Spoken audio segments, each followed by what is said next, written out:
Bible में परमेश्वर ने अपने चेलों को बोला कि जाओ सारी धरती में सुसमाचार सुनाओ और लोगों को चेला बनाओ और पिता पुत्र पवित्र आत्मा के नाम से बपतिस्मा दो। तो आज हम कुछ चर्चों में जैसे देखते हैं कि जो बपतिस्मा देते हैं, कई बार तो पास्टर खुद बपतिस्मा नहीं देते। अगर वो देते भी हैं तो पास्टर कुंड के बाहर है और जो बपतिस्मा लेने वाला वो कुंड के अंदर है, तो पास्टर बाहर से बपतिस्मा दे रहा है। तो कई बार पास्टर खुद भी बपतिस्मा नहीं दे रहे, पास्टर की टीम दे रही है। बट जब वो टीम बपतिस्मा दे रही है तो वो वर्ड क्लेम नहीं करते ऊपर, वो ये नहीं बोलते कि हम आपको पिता पुत्र पवित्र आत्मा के नाम से बपतिस्मा देते हैं। तो क्या ये बपतिस्मा कबूल होगा? प्रभु यीशु ने क्यों कहा पानी में डूबकर बपतिस्मा लेना है?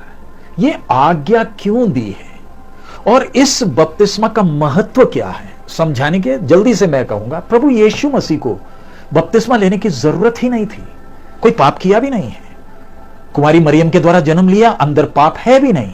लेकिन फिर भी हम देखते हैं बपतिस्मा के समय एक आवाज आती है, मेरा प्रिय पुत्र है जिससे मैं प्रसन्न हूं।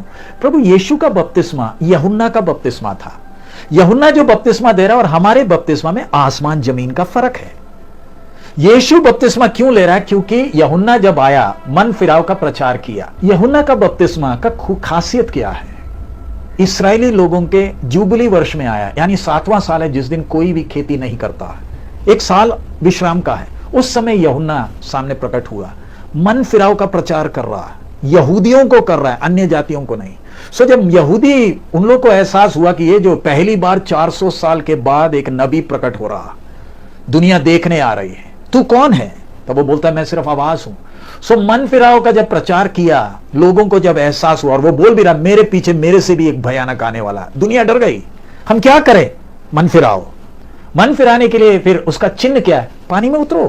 वो यहूदी व्यवस्था में है शुद्धिकरण, वो हमारी तरह का बपतिस्मा नहीं। आपको गलती का एहसास हुआ, आपने मन फिराया, तो उसके चिन्ह के तौर पर पानी में जा, डूब और बाहर निकलकर चला जा। तब यूहन्ना किसी के नाम में नहीं दे रहा, वो एक शुद्धिकरण है। जैसे इस्राएली कनान में प्रवेश करने के पहले यर्दन में भी वो कपड़े धोकर शुद्ध हुए, सिनाई में भी परमेश्वर जब महिमा के साथ उतरने लगा तब भी ये शुद्ध हुए। सो ये सिर्फ यहूदियों के लिए। यीशु क्यों लिया?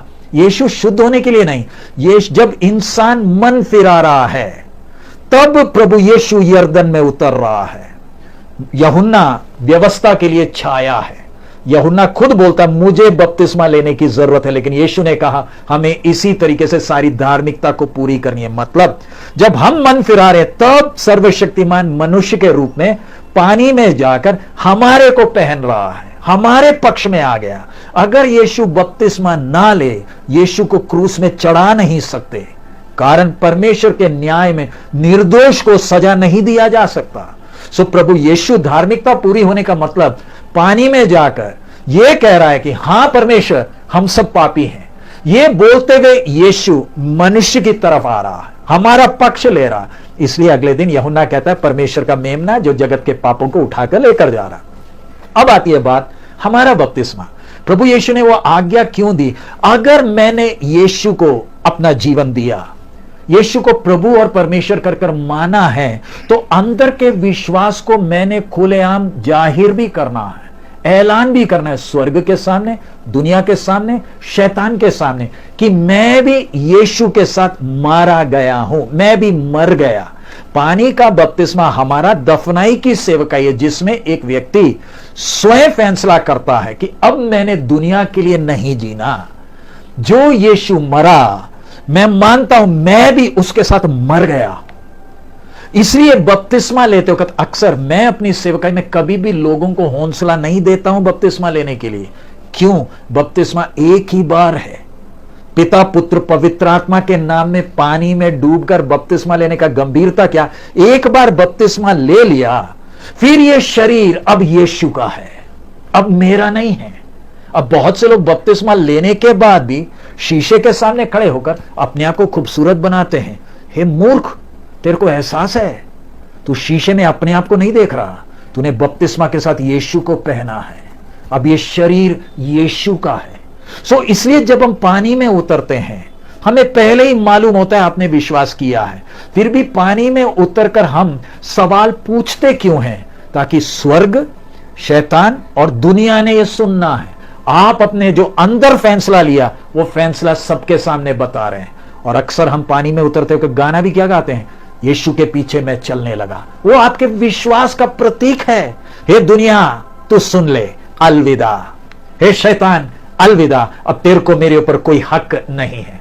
और स्वर्ग के सामने आप क्या बोलते हैं? हे पिता, तूने ये शरीर मुझे दिया, ये शरीर मैं तेरे चरणों में रख रहा हूं। अब जो भी मुझे देखे केवल यीशु मसीह को देखे, दुनिया आगे को मेरे को ना देखे, क्योंकि तू मेरे लिए मरा, मैं भी तेरे साथ मर गया। अब मैं पानी से जब बाहर निकलूंगा मुझ में यीशु प्रकट हो। इसी सोच के साथ आप पानी के अंदर उतरते हैं। सो बपतिस्मा देने वाला व्यक्ति भी वही दे सकता है जिसके सिर पर हाथ रखकर बपतिस्मा देने का सेवकाई सौंपा है। क्योंकि बपतिस्मा सिर्फ पानी में डुबाना नहीं, उस व्यक्ति को अब उसके पानी में डूबते वक्त हम धक्का नहीं मारते हैं, आप खुद पानी के अंदर जाते हैं। हम सिर्फ हाथ सिर में थोड़ा सा हाथ रखते हैं, आप खुद जाते हैं, क्योंकि आप खुद बोल रहे हैं मैं मर गया। अब पानी से निकलने का हम हाथ पकड़कर आपको पानी से बाहर क्यों निकालते हैं? प्यारे भाई, प्यारी बहन, जीवन की इस यात्रा में हम भी आपके साथ हैं, ताकि आप में मसीह प्रकट हो। पानी में जाने के पहले पूछा जाता है सवाल, क्या आप विश्वास करते हो परमेश्वर ने आपकी सृष्टि की? क्या आप विश्वास करते हैं आज से 2000 साल से भी पहले, 2024 है, 2000 साल से भी अधिक हो गया, आपको पाप से उद्धार दिलाने के लिए सर्वशक्तिमान कुमारी मरियम के द्वारा इस पृथ्वी में आया, विश्वास करते हो? फिर पूछते हैं, कुमारी मरियम के द्वारा जो आया प्रभु यीशु मसीह 33.5 साल निष्कलंक जीवन बिताकर आपके पाप के लिए क्रूस पर मरा, विश्वास करते हो? फिर क्या आप विश्वास करते हो जो क्रूस पर मरा प्रभु यीशु मसीह तीसरे दिन मरे हुए में से जी उठकर 40 दिन इस पृथ्वी में रहकर स्वर्ग में उठा लिया गया और आपको लेने के लिए अति शीघ्र आ रहा है, विश्वास करते हो? तब आप खुद ही मुंह खोलकर बोलते हैं हां हां हां। क्यों? स्वर्ग सुन रहा है, शैतान सुन रहा है, दुनिया सुन रही है, इसलिए दुनिया कोशिश करती है कि आप बपतिस्मा ना ले, पूरा कोशिश करती है। और जब आप ये हां हां बोलते हैं, तब फिर हम सिर में हाथ रखकर बोलते हैं आपके विश्वास के अनुसार आपको पिता, पुत्र और पवित्र आत्मा के नाम में पानी में बपतिस्मा देते हैं। प्रभु यीशु ने दिया हुआ आज्ञा है। देने वाला भी वही होना जिसको हाथ रखकर सेवा सौंपा है, लेने वाले को एहसास होना मैंने क्यों लिया है। अब अगली बात, बपतिस्मा देने वक्त कई जगहों में नदी है, सबसे अच्छा है नदी हो, कुंड हो, जिधर खूब पानी हो, टैंकी हो, सबसे अच्छा उसमें देना है, जिसमें देने वाला लेने वाला दोनों पानी में उतरते हैं, दोनों खड़े होकर प्रार्थना करते हैं। दूर कई लोग खड़े होकर देखते हैं, प्रार्थना कर रहे होते हैं। लेकिन मेरा अनुभव, हम लोग चीन में सेवा करते हैं, उसके बाद कई जगहों में, बाकी कई देशों में सेवकाई के लिए जाने वक्त, कनाडा में उदाहरण -50 है, -50 डिग्री सेंटीग्रेड है, बाहर तो आप बपतिस्मा दे नहीं पाओगे, बर्फ जमा होता है। -50 बोलने से आपको आइडिया लगेगा, बाहर बर्फ होते वक्त हम बपतिस्मा दे कैसे?